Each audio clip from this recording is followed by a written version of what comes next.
मोदी ने एक गुजरात की सुंदर बेटी का अपहरण करवाया एयरपोर्ट से और वो दो दिन तक मुख्यमंत्री के आवास में उनके बेडरूम के साथ वाले कमरे में रखी गई। अगर झूठ बोलूं तो नरेंद्र मोदी चाहे मेरे खिलाफ मानहानि का मुकदमा दर्ज करा दे, मैं मना थोड़ी कर रहा हूं। भाई मानहानि का मुकदमा होता है ना, अभी राहुल गांधी की सदस्य छीन ली ना, तो आप मानहानि का मुकदमा दर्ज कराइए मेरे खिलाफ और मैं सबूत के साथ, मैं मोदी ने भूपेंद्र रावत हूँ, एक सीनियर IAS ऑफिसर गुजरात के, उनका शपथ पत्र निकाल दूंगा सुप्रीम कोर्ट जला करके। एक में ही क्या कर दिया। अगर तुम शादी के लायक नहीं थे तो फिर अपने माँ बाप को कहते कि मैं नालायक हूँ शादी के मामले में, और शादी के लायक थे तो 7 फेरे के बाद बंधन क्यों तोड़। ये जिद है नरेंद्र मोदी की, नरेंद्र मोदी के DNA में RSS का प्रचारक रहने के कारण वो हमारे देश के संविधान के खिलाफ है, वो हमारे लोकतंत्र के खिलाफ है, वो हमारे देश के नारी के खिलाफ है। जो व्यक्ति बलात्कार के आरोप में जेल में रहा, हमारे देश का कानून कहता है, पास्को एक्ट के तहत 2019 में संशोधन करने के बाद सजाए मौत का जिस पर बुक है हमारे देश का ब्रजभूषण शरण सिंह। कानून कहता है ब्रजभूषण शरण सिंह को गिरफ्तार होना चाहिए पास्को के तहत। कानून कहता है कि बलात्कार के मामले में गिरफ्तार हो जाना चाहिए। कानून कहता है कि यौन शोषण के मामले में गिरफ्तार हो जाना चाहिए, लेकिन ब्रजभूषण शरण सिंह को गिरफ्तार नहीं किया जा रहा है। यह जिद है नरेंद्र मोदी की। संदीप सिंह हरियाणा का मंत्री, बुक है छेड़छाड़ के मामले में, जबरन के मामले में 342, 354, 54A, 54B और जान से मारने की धमकी। वो कानून कहता है गिरफ्तार हो जाना चाहिए उसे, लेकिन जिद है खट्टर की, मोहन भागवत की, मोदी की और अमित शाह की गिरफ्तार नहीं होना चाहिए। तो क्या कारण है? ये सब लोकतंत्र के खिलाफ, संविधान के खिलाफ, राजनीतिक दलों के खिलाफ क्या कारण है? मैंने कल भी परोसा था, आज फिर दोबारा, कई लोग चला ही नहीं पा रहे डर के मारे। मैं आपको बताना चाहता हूं, किसी भी विषय के संदर्भ में भविष्य क्या होगा, इतिहास पढ़ना बहुत जरूरी है। और इतिहास क्या कहता है संघ का RSS का इतिहास क्या कहता है? इनके दूसरे द्वितीय गुरु गोलवलकर ने क्या कहा?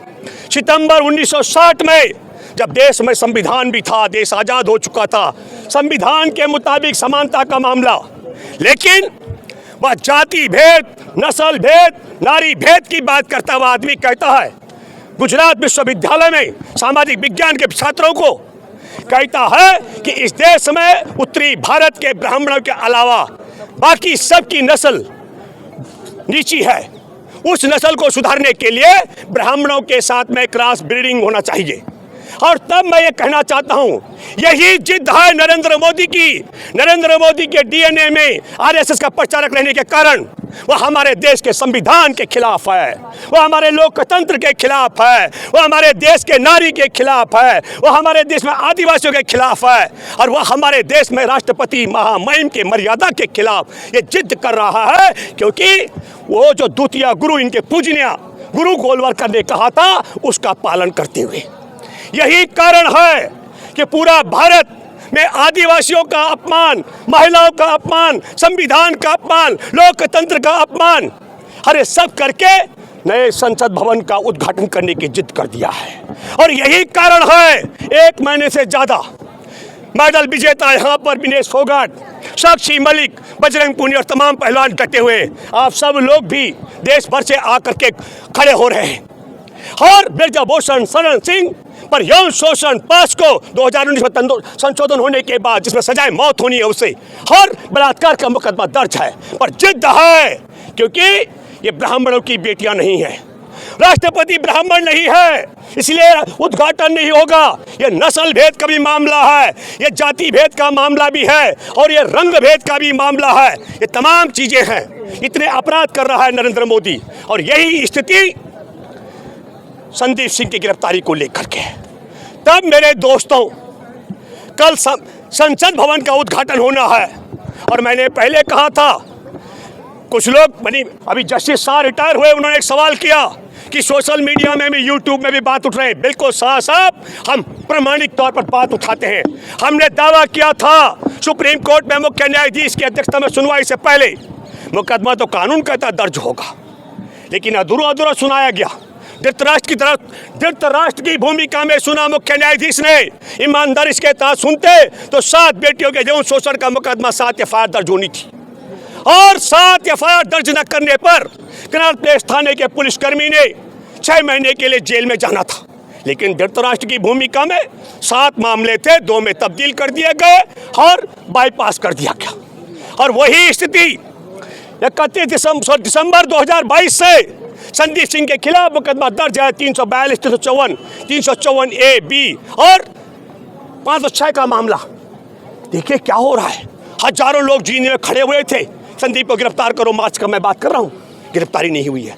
जो व्यक्ति बलात्कार के आरोप में जेल में रहा, उसी सावरकर का जिक्र कर रहा हूँ। 1932 में मैसूर के राजा ने 40 हमारे देश के तिरंगाधारी, देश के क्रांतिकारियों की हत्या की थी। उनकी हत्या करने वाले मैसूर के राजा को प्रशस्ति पत्र लिखने वाला, अंग्रेजों से देश की आज़ादी की जंग में मुखबरी और देश के साथ गद्दारी करने के लिए उनसे मासिक वेतन लेने वाला। और मैं आपके माध्यम से कहना चाहता हूं कि ऐसे देश के गद्दार को, ऐसे बलात्कार के आरोप में जेल में रह चुके, और एक भी, मैं आपके माध्यम से कहना चाहता हूं, मैं ही नहीं, चंद्रशेखर आजाद तो उसे हरामखोर तक कहते थे। इसलिए मैं कहना चाहता हूं, ये न केवल जो मैंने पहले परोसा, बल्कि हमारे नई संसद भवन का उद्घाटन भी, ये नई संसद भवन को चाय बेच करके पैसा नहीं जुटाया है, हमारे देश की जनता का एक एक खून पसीने के पैसे जो टैक्स गया है उससे बनकर आया है। नया संसद भवन का उद्घाटन भी उसी दिन कर रहा है जिस दिन बलात्कार का आरोपी, देश के साथ गद्दारी का आरोपी, देश के क्रांतिकारियों की हत्या करने के पक्ष में प्रशस्ति पत्र लिखने वाला और अंग्रेजों से मोटी मासिक आर्थिक मदद पाने वाला उस गद्दार का जन्मदिन है। उस दिन भी हमारे देश के संसद का उद्घाटन भी कलंक के दिवस पर किया जा रहा है। अफसोस की बात है। किसी एक देश के राजनयिक ने अगर तुम्हारे चरण छू लिए, ये भारत की संस्कृति हो गई है, तो फिर मैं कहना चाहता हूँ, हमारे देश की संस्कृति तो यह है कि 7 फेरे ले लिए अग्नि के तो 7 जीवन का वो बन जाता है संबंध, और तुमने एक में ही त्याग कर दिया।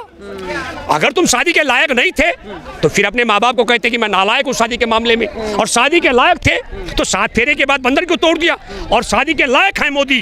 ये बात मैं इसलिए डंके की चोट पे कह सकता हूँ कि जब मुख्यमंत्री थे तो नरेंद्र मोदी ने एक गुजरात की सुंदर बेटी का अपहरण करवाया एयरपोर्ट से, और वो 2 दिन तक मुख्यमंत्री के आवास में उनके बेडरूम के 7 वाले कमरे में रखी गई। इसका बात बोल रहे हैं। मैं अगर झूठ बोलूंगा, भैया तुम क्यों परेशान हो रहे हो, जब मैं अगर झूठ बोलूं तो नरेंद्र मोदी चाहे मेरे खिलाफ मानहानि का मुकदमा दर्ज करा दे, मैं मना थोड़ी कर रहा हूं। भाई मानहानि का मुकदमा होता है ना, अभी राहुल गांधी की सदस्य छीन ली ना, तो आप मानहानि का मुकदमा दर्ज कराइए मेरे खिलाफ, और मैं सबूत के साथ, मैं मोदी ने भूपेंद्र रावत हूँ, एक सीनियर IAS ऑफिसर गुजरात के, उनका शपथ पत्र निकाल दूंगा सुप्रीम कोर्ट जला करके। मोदी जानते हैं अगर मेरे खिलाफ कराएंगे तो उल्टे फंस जाएंगे।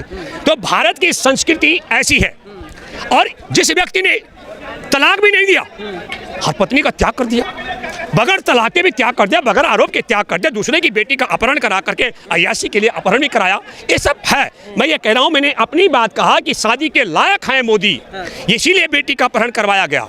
आप समझ गए?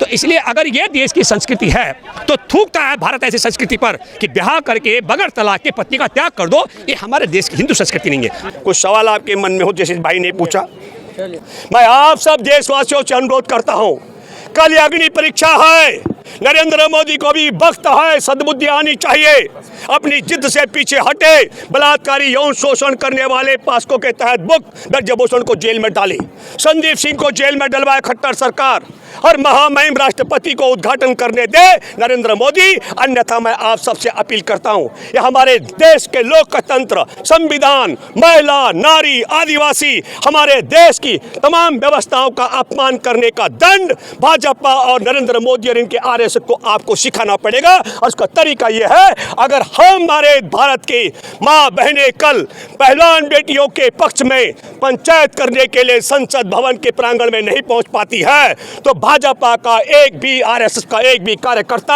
आपकी गांव और चौखटों से, आपकी कॉलोनी और कस्बों से नहीं गुजरना चाहे, यह प्रतिज्ञा आप सबको करनी चाहिए। यह मैं आपसे अपील करता हूं, ताकि हमारे देश में राष्ट्रपति के अपमान का बदला ले सके, हम अपने देश का लोकतंत्र का, संविधान के अपमान का, आदिवासी का अपमान का, महिला के अपमान का, बेटियों के यौन शोषण के अपमान का, हर छेड़छाड़ के मामले का बदला ले सके।